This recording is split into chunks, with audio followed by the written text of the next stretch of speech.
और हमने तो अभी कहा भी था कि 5 साल का मौका बस देना है। अगर 5 साल में जो हमने वादे किए हैं अगर नहीं निभाई गई तो आप अगली बार जूता का माला पहनाइएगा। और अगर आप सबसे पहले हमारे चैनल पर आपका स्वागत है, जो कि आप लोग बक्सर में आके इतने अच्छे बातें कर रहे हैं। जितने भी यहाँ पब्लिक बैठी हुई है आपका परिचय जानना चाहती है।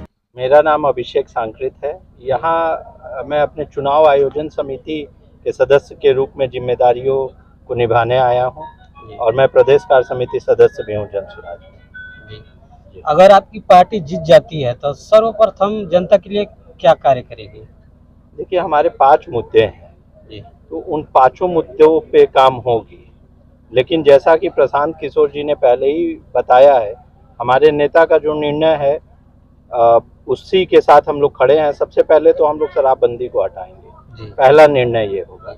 और उससे प्राप्त जो भी रेवेन्यू होगी उसको शिक्षा पे लगाएंगे। 20,000 करोड़ रुपए शिक्षा पे लगेगा और उससे जो है यहाँ के बच्चों का भाग्य भविष्य बदलेगा। ये सबसे पहला मुद्दा हम लोगों का है।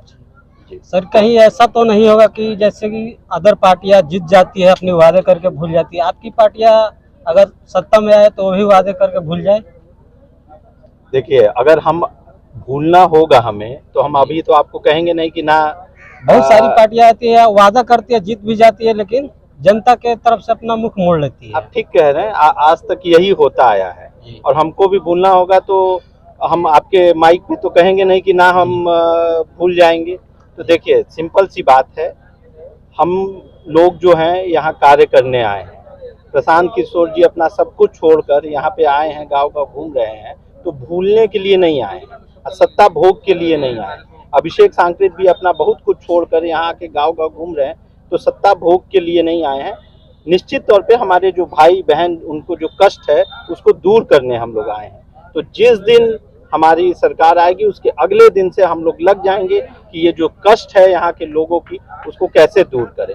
और हमने तो अभी कहा भी था कि 5 साल का मौका बस देना है। अगर 5 साल में जो हमने वादे किए हैं अगर नहीं निभाई गई तो आप अगली बार जूता का माला पहनाइएगा। और अगर आपको जो वादे किए गए वो निभाए गए तो फूल का माला पहनाइएगा। जनता तो सर आपके तक पहुंच नहीं पाएगी। आप जीत जाइएगा, वादा नहीं निभाइएगा तो जनता आपके पास तो पहुंच नहीं पाएगी। तो दोबारा चुनाव नहीं लड़ना है क्या? लड़ना है, लेकिन जनता आपके करीब तो नहीं पहुंचेगी, प्रशांत जी के पास नहीं पहुंच पाएगी। हम तो पहुंच रहे हैं ना। प्रशांत जी नहीं अभी हैं यहाँ, हम आए हुए हैं। प्रशांत जी फिर आएंगे, प्रशांत जी भी आने वाले हैं।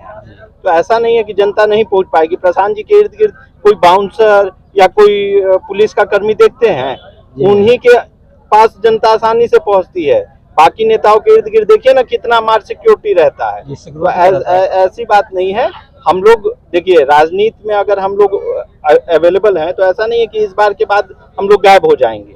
तो हम लोग यहाँ पे आए हैं, अगली बार भी आएंगे। और जनता को अगर कोई कष्ट होगी तो वो अगली बार निश्चित तौर पे याद रखेगी उस चीज। पब्लिक के लिए कुछ कहना चाहिएगा?